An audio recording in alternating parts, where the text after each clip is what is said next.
Tonight, I want you to imagine being in the shoes of a man named Robert Roberson. Here's a man who's been sitting on death row for 21 years, convicted of murdering his own 2-year-old daughter, Nikki. But this story isn't as cut and dried as it might seem at first glance. We're dealing with a case that has stirred up so much controversy.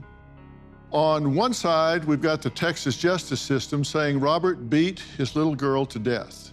On the other, we've got a group of lawmakers and advocates crying foul, saying this man just might be innocent. Now, I've seen my share of family tragedies, but this one has a lot of twists and turns that I tried to unpack a couple of weeks ago when Robert was just hours away from being executed. We're talking about something that has been called shaken baby syndrome, junk science, autism, pneumonia, and a whole lot of finger pointing. Here's what happened last time. I'm greatly concerned about the possibility of the state executing Robert Roberson, an innocent man. I looked at Robert's case and saw that there were other medical explanations. You have two options here. Could it have been shaken baby? Perhaps. Could it have been all of these other things, the pneumonia, the medication, the history? Yes, if they're both reasonable. The jury has to say, I have to choose the innocent one, because it's a reasonable option, and that is reasonable doubt. I don't know what happened here. I know this man has not had a fair trial, and I'll charge that machine gun nest till hell wouldn't have it. We've been talking a lot about Robert tonight. Now it's time for me to meet him in person. When I had got up, she wouldn't breathe, and her lips was blue, you know. And then I got her to the hospital, and just because I didn't know exactly what happened to her, because I had found her on the floor, they thought I was guilty, you know. Is there ever a time that you did anything like you're accused of? That you ever shook her, or No, that sir. you ever tossed her? No, or sir. Never, ever? Never, ever. Take me through the moment that you learned that she, in fact, had died. I was in shock. I couldn't believe it. I was sad. And they carried me up from there, threatened me. And when I got to county jail, What do you think's going to happen? I don't know. I can't look in the future. Well, I have to look you in the eye and ask you straight up. Yes, sir. Did you in any way injure that little girl intentionally or otherwise? No, sir, because I'm not guilty. With the clock ticking and Robert's life hanging in the balance, a group of lawmakers in Texas decided they weren't going to let this execution take place. They pulled out all the stops, and they did something unheard of. They issued a subpoena for Robert to testify before the House Committee on Criminal Jurisprudence. We covered it all right here on Merit TV. Today, the Texas Board of Pardons and Paroles denied Roberson's request for clemency. A man sitting on death row for over 2 decades. You just saw him. He is now scheduled to be executed in just a matter of hours. Well, the governor still has power to stop the execution. Even without the board's vote, the governor can issue a 30-day reprieve, which would give an opportunity for Robert to get back into court. A Texas House committee just issued a subpoena last night for Roberson to appear in court later this month. It's unprecedented, it's historic, but let me tell you what it also is. It's necessary. Right now, we can tell you the Texas Supreme Court, they stepped in at the 11th hour, delaying the scheduled execution. Now, that move comes after state lawmakers requested Roberson testify at a hearing next week. A victory for tonight. Robert Roberson's execution has been halted. The fight goes on, and he lives another day. He praised God and he thanked his supporters. A lot of caring people were working around the clock on this, and I've been in this business a long time, and I can tell you what these lawmakers did was nothing short of remarkable. They stood up and said, hold on just a minute. We need to make really sure we're not about to execute an innocent man. And let me tell you, that's exactly the kind of backbone we need in our lawmakers, because there's a lot more hanging in the balance than just Robert Roberson. Given the history here, if this gets done wrong, The entire future of capital punishment in the state of Texas, in my opinion, hangs in the balance and should. But now we have a showdown unfolding between the three branches of government. Merit TV's own Lonnie Coombs, a former prosecutor for the LA District Attorney's Office, simplifies this governmental tug-of-war over Robert. So, what happens next in the case of Robert Roberson? Well, it all comes down to a battle of the branches of government here in Texas. Now, let's go through this real quick. We have the legislative branch. They make the laws. We've got the judicial branch. They're the ones that oversee the trials, the convictions, and they impose the sentence. Then we have the executive branch. They're the ones who actually enforce the sentence that's given down. Now, in Robert's case, he went through the judicial branch. He was tried, he was convicted, and he was sentenced to the death penalty. The executive branch then stepped in and they handed down an order for him to be executed. But here is where things went haywire. Remember the legislative branch, the ones who make the laws? Well, they also sometimes look at laws that they've made to make sure that they're being applied in the courtrooms the way they intended. The day before Robert was set to be executed, the lawmakers started a hearing looking at this junk science law, and in particular, Robert's case. They decide that they need Robert to testify in the hearing. So they issue a subpoena, a legislative subpoena, saying, we want Robert to come testify in our hearing 4 days after the execution date is scheduled. So suddenly you had a battle set up, pitting these two branches of government against each other.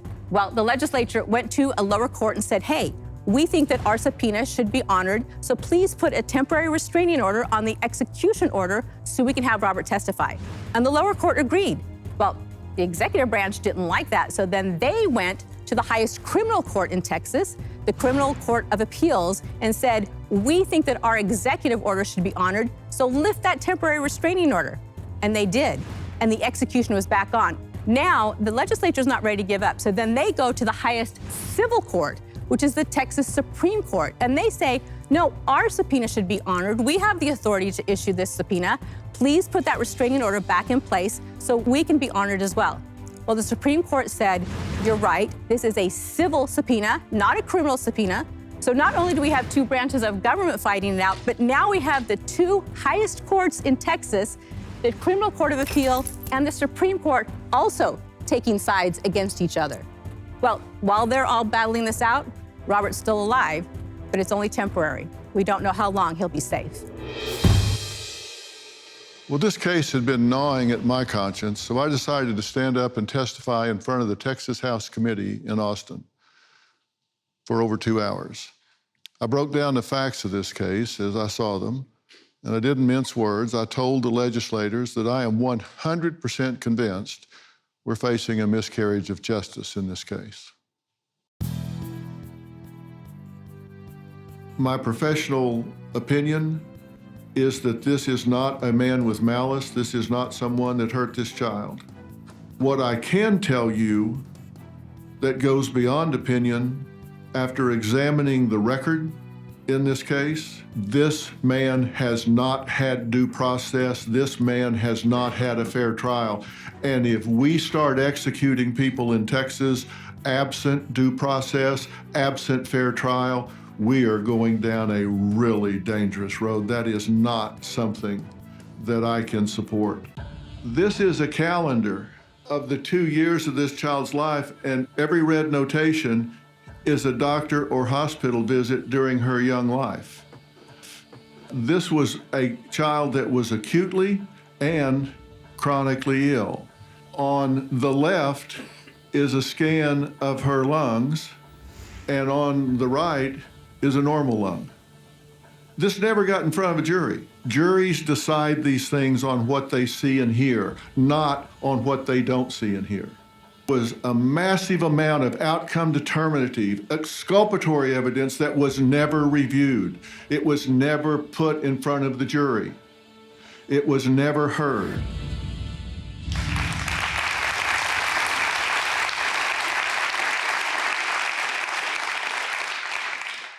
I made the point before this committee that, in my opinion, depriving someone of their liberty in the United States under our Constitution comes at a high standard. Depriving someone of their life comes at a very high standard. And when we talk about reasonable doubt, what that means is that 12 people, having heard all the facts in a case, should be able to go into a room, sit down, and there be nothing about which they could reasonably differ. Now, in this case, I just don't think that ever happened. I don't think he ever got due process. I support the jury system. I think the jury tends to get it right if they hear all the evidence. In this case, what they heard, in my opinion, was flawed evidence. And I made very clear to this committee, I'm not a physician, even though I was showing some evidence that was medical in nature. But I can read pathology reports just as a typical jury could, if they're provided.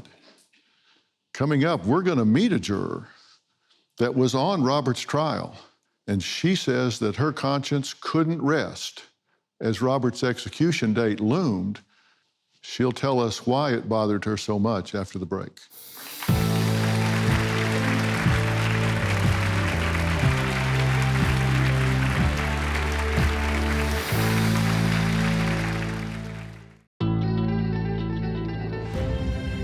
Everything that was presented to us was all about shaken baby syndrome.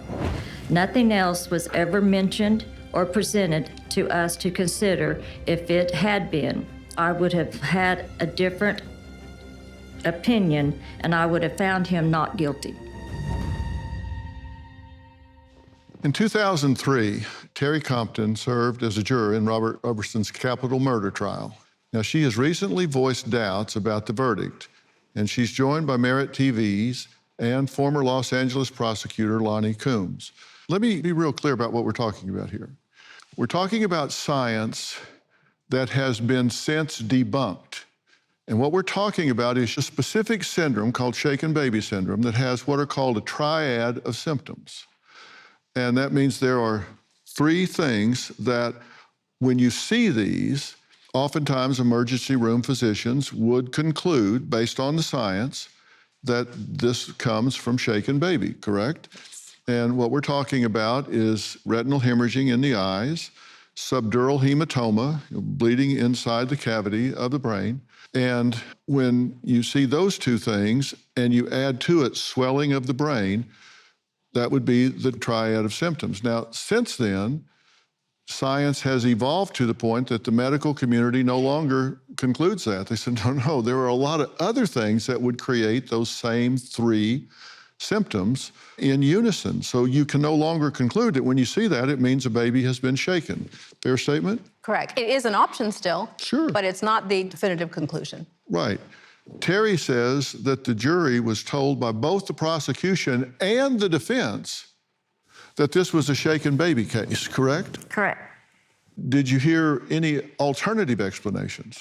No, sir. The defense, even in their own testimony and in their closing arguments, concluded that it was a shaken baby syndrome case. He offered no expert witnesses, no witnesses, and he also did not give us any other type of explanation that could even halfway give us something else to try to consider. You were watching my testimony, and you saw the calendar where I showed that this baby had been to the doctor and or hospital 47 times in 23 months and a few weeks of life. That wasn't shown to you? No, sir. None of that type of information was ever presented to us. Weren't told that she was born acutely ill? No. And were you ever shown this picture of her lung showing interstitial pneumonia? No, sir.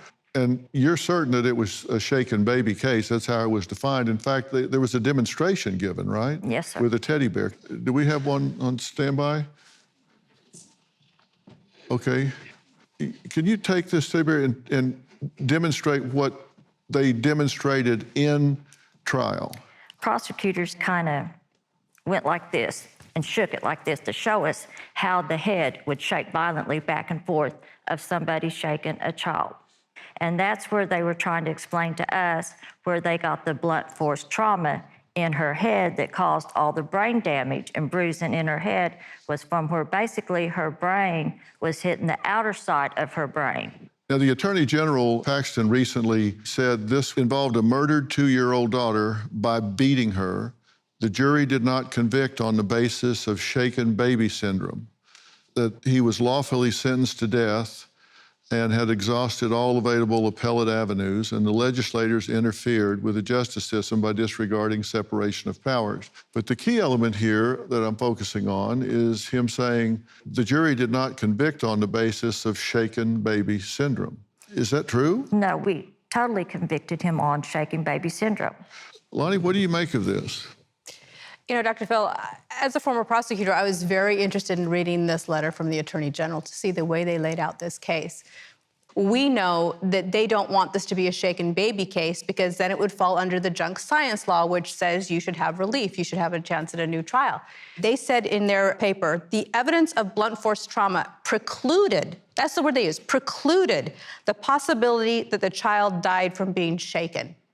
And yet the trial testimony from their own case shows over and over again that their case was based on shaken baby, that their own doctors talked about it was shaken baby. So for whatever reason, the AG is now putting out this paper trying to deny that it was a shaken baby case, and it just does not make sense. It doesn't pass the smell test. Well, and it was certainly tried as a shaken baby case. Yes. The defense stipulated it was a shaken baby case. The prosecutors pursued it as a shaken baby case, and the jury deliberated as a shaken baby case. Yes. But now they're saying, no, it wasn't a shaken baby case. Right. Exactly. Right. Because science has evolved to the point that they would need, under the law, to disallow that evidence because it has been debunked under the Daubert rule of junk science, and therefore he would get a new trial. A new trial. That's exactly right. We're going to meet Robert's attorney after the break.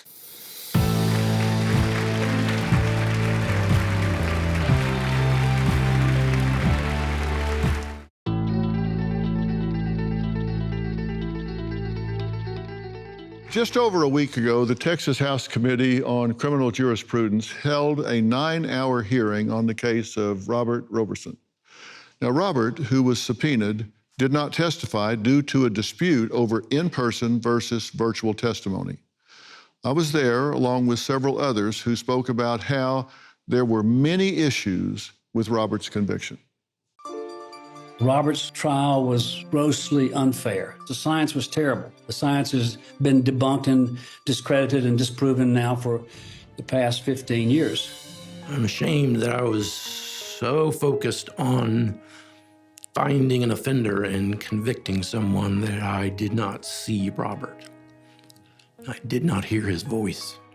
He's an innocent man. And we are very close to killing him for something he did not do.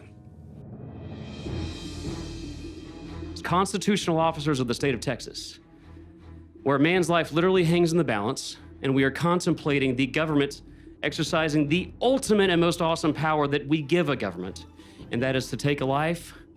We cannot get this wrong. Literally, in my eyes, was killing a man that I knew was innocent, and I was going to have to live with that. Well, we've got some heavy hitters joining us tonight to talk about Robert's case that has everyone from the State House to the courthouse buzzing.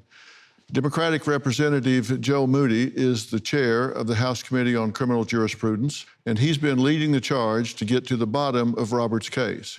Republican Representative Lacey Hull and Brian Harrison both are not afraid to ask the tough questions. And alongside these legislators is Robert's defense attorney, Gretchen Sween. Thank you all for being here. I appreciate it. I'm so proud to say this is absolutely a bipartisan issue because, look, we're talking about a man's life here, and nobody wants to get this wrong. Representative Moody, what has made you spearhead the call for Robert's retrial? Our criminal justice system is a reflection of us as a society.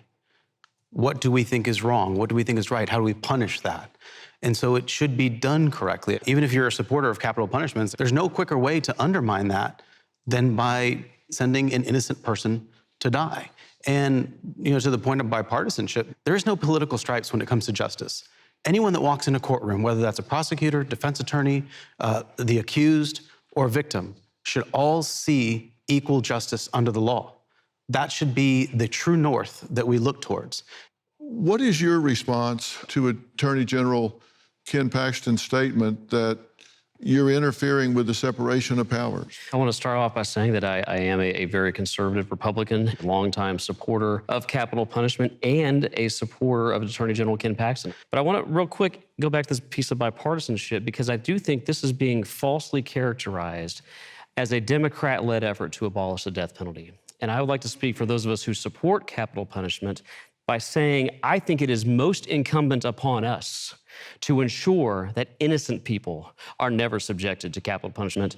And I will say, on the Office of the Attorney General's statement, I was surprised to see it, because everything in the record of this case was that it was a shaken baby case. And I was disappointed when the Office of the Attorney General characterized it as saying that the jury convicted him of beating his child to death, because that's just nowhere in the record. And the last point I would make is this isn't a divide on this case between Republicans or Democrats, guilty or innocent. The divide in this case is very simple. It's between those who know the facts of the case and those who don't. Well, I couldn't agree more. And Gretchen, you think the government is just flat out spreading misinformation? I do, Dr. Phil. I think that testimony like yours was so powerful, and what the committee was doing in front of the world was so devastating that somebody made a decision to play dirty.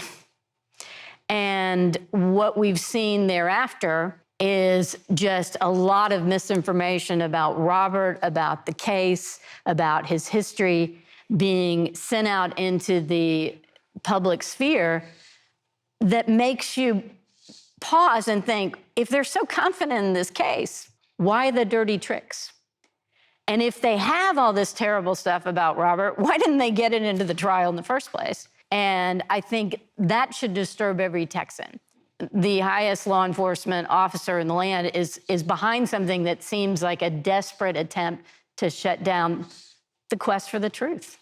Representative Hill, you agree that we're looking just to ensure that there's due process and that the truth comes forward here? Yes, exactly. I do not believe that Robert was afforded his fundamental right of due process, and Texans deserve to know that we have a fair and just justice system, and that cannot be said if Robert is executed. That cannot be said until Robert gets a new trial. Coming up, Representative Joe Moody says the Attorney General's use of a jailhouse informant is just unacceptable. We'll talk about that next.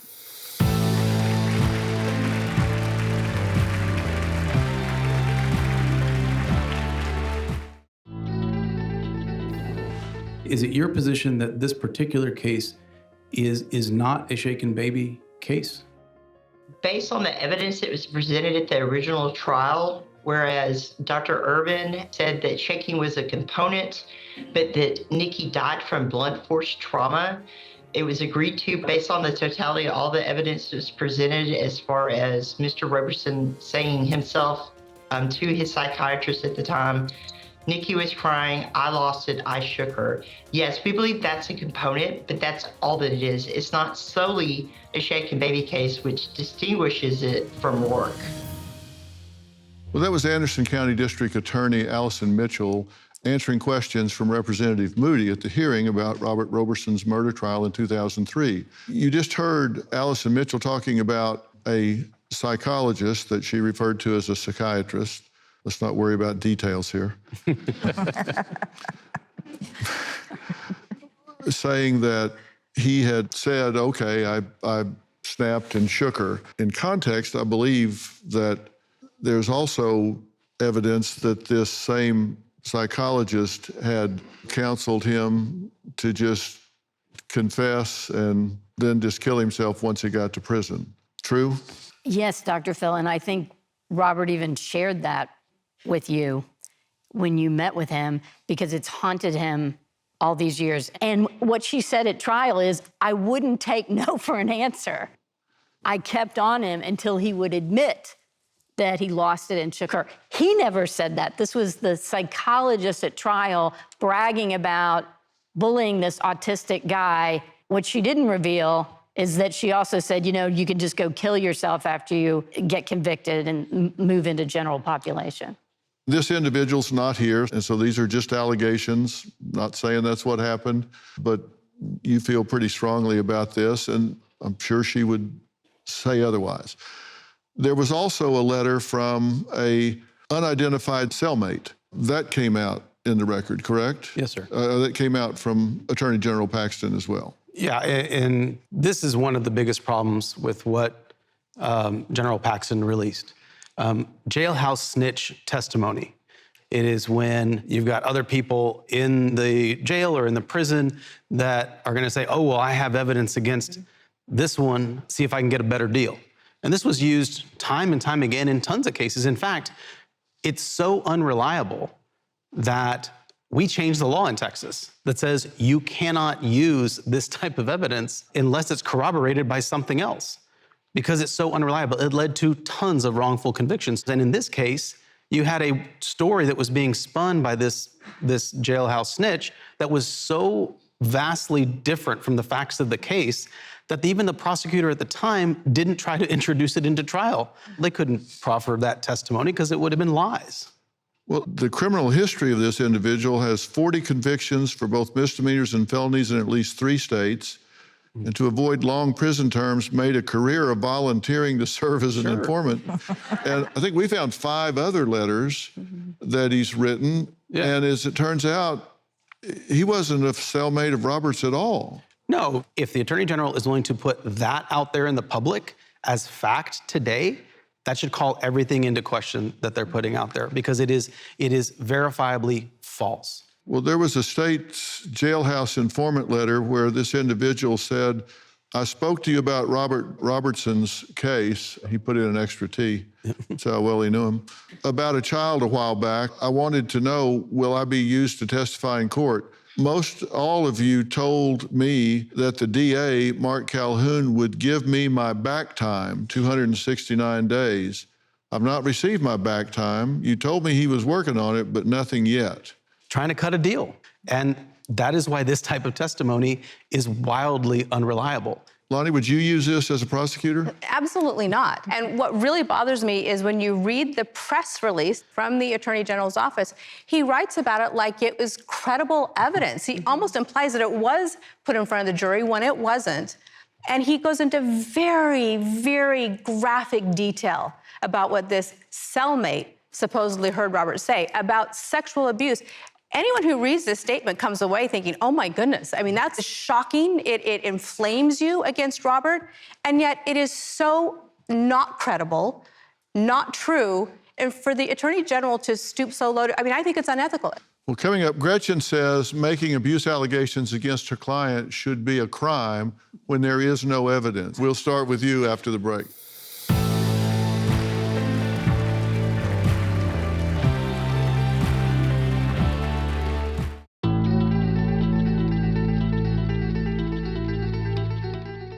When you're talking about a man's life, there should be rules of evidence. And I made the statement that seems so obvious that jurors make their decisions based on what they see and hear.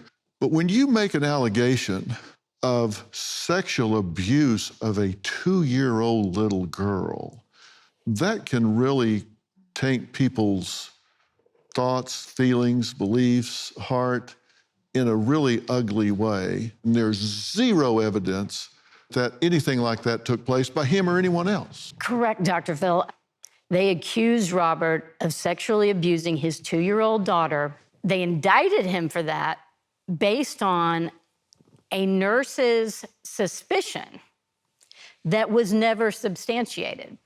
And that's one reason this whole jailhouse snitch thing came along. They were looking for some way to substantiate, but they'd already sent all the physical evidence to DPS for testing, and it all come back without anything to support it. Well, here's what the DPS results said.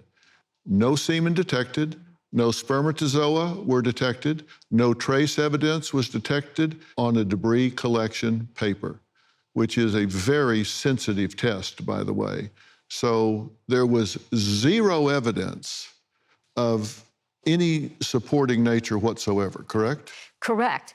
And so it was a real problem at trial to put this allegation in front of the jury.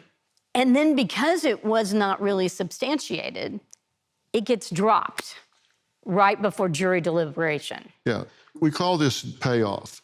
You know, when somebody is making an opening statement, they can't argue the evidence yet, so they have to say, we believe the evidence will show, and then they go through all of this, and then the jury, if they're being diligent, they'll say, they told us what they're going to bring us, let's pay attention and see if they did. And then when it came time to argue the evidence, not a word was said about sexual assault. It wasn't on the jury charge. It wasn't in the closing argument. They just dropped it. They put it up front to get everybody riled up and be looking at this guy over there like he is the devil incarnate. And then once they've poisoned the waters, don't even bring it up again. Does that seem fair to you? Not at all. One of the many reasons he needs a new fair trial, because he never had one. It's so clear. Can I make a point of that real quick? Because it's really important when people hear and it's portrayed this way, and every headline on this case will say convicted murderer. Well, that is true. A jury did find him guilty of murder. But I think when Texans and when Americans hear this, I think fairly, they make an assumption that a jury heard the strongest evidence the state had of his guilt, and then they heard the strongest evidence of his innocence. But as we know now, the prosecution was saying this was a shaken baby case. The defense said it was a shaken baby case. Well, therefore, there wasn't much left for the jury to decide. No jury at any point in time over the last 20 years has ever heard arguments or evidence of this man's innocence. But instead, what they did hear, and it was too graphic in nature for me to articulate here on your show, Dr. Phil, they did hear very graphic concepts of things that he might have done to this poor little girl. Yeah, and some of it articulated by this jailhouse snitch. And I said, I thought the jury got it right, based on what you heard. We never got any sexual charges brought to us as a jury. When we come back, we're going to hear from Robert's family, who says the Attorney General is wrong about something Robert's mother said. We'll talk about that after the break.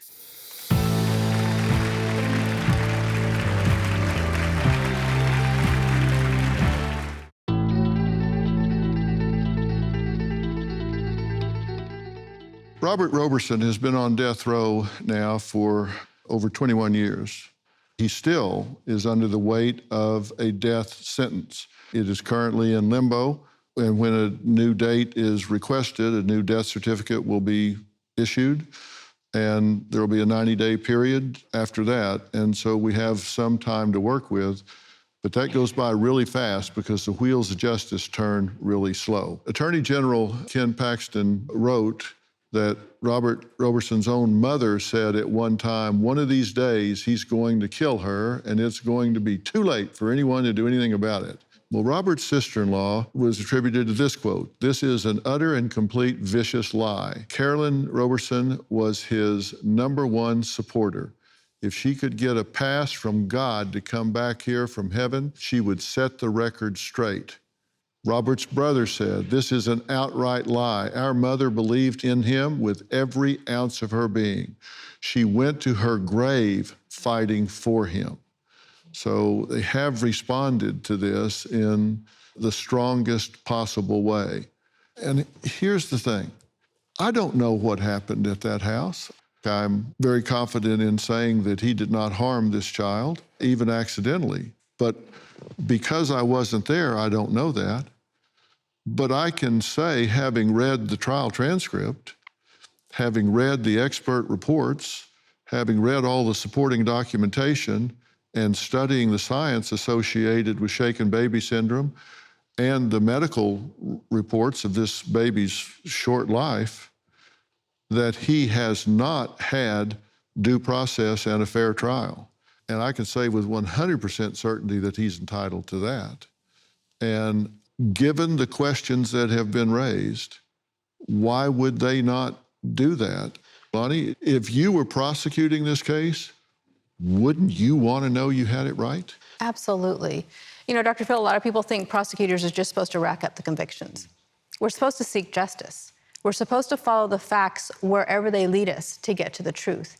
It is just as important to us to make sure we get it right, and if we got it wrong, to fix it. Because we don't want the wrong person going to jail or being executed. Let's be honest, we have more power than the defense attorneys do to stand up and say, we want to make sure to get it right. They should be the ones leading the charge into the court and saying, we need a new trial in this case. That's what should be happening. And see, this, Dr. Phil, if I had a prosecutor like that on the other side, we would not be here today. No. Robert would not be in peril. But the person with the power to have those conversations has given me a slam door. She has not read any of those new expert reports that you've read that convinced you of a miscarriage of justice. How can that be? And see, this is what I'm not understanding. Why are you so afraid to give him a new trial? What is the thing that you all are so afraid of? And to both your point and your point, I don't know who needs to hear this, but it should be uncontroversial that executing a potentially innocent person is the exact opposite of justice. Exactly, 100%. My thoughts on the Attorney General's letter next.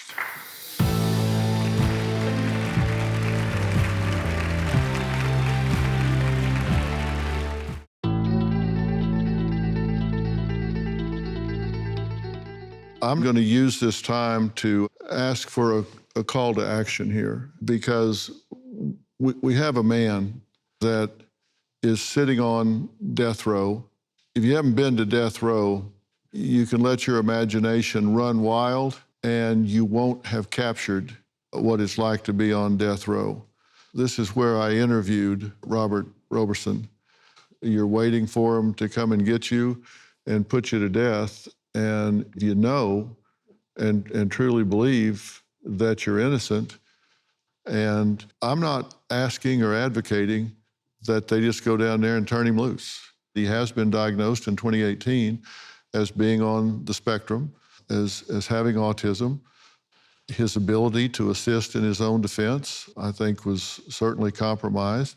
I think he didn't have the most vigorous defense, and I think he's entitled to it. And I think as the state of Texas, we need to hold our head high when we say that we have justice in this state. And all of you can write to the Attorney General, to the governor, and you can express your beliefs that this man's entitled to a new trial based on what you know. And all you have to do is scan this QR code that you're seeing right now. Just get your camera, aim it at it, and a little yellow bar will come up under it. You click that, and you can sign the petition for Roberson and become part of those that are suggesting that he get a new trial. You're not passing judgment. You're not saying, hey, I've decided from my couch at home that this is an innocent man. You're just saying, I think he should get a new trial and let all the evidence. I haven't heard half of it, no. So I don't take these just because somebody asks. I study them before I get behind them.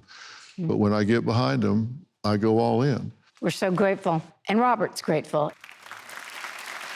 It's my honor. We do have a brief letter from Robert that I will read.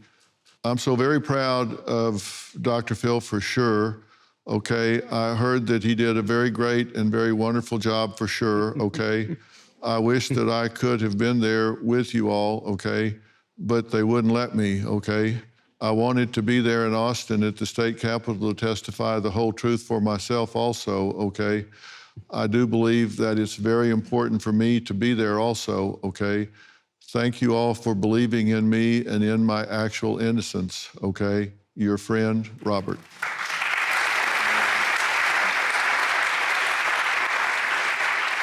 I think he should be heard. I think so too. When we went to death row to meet with him, we prayed. One of the things he prayed about was maintaining his hope. And then he said a prayer for us in doing our work and our job. And it's a day he told us he would never forget. And we assured him that is a day none of us will ever forget. Well, I tell you, you three make me proud to call myself a Texan. Thank you.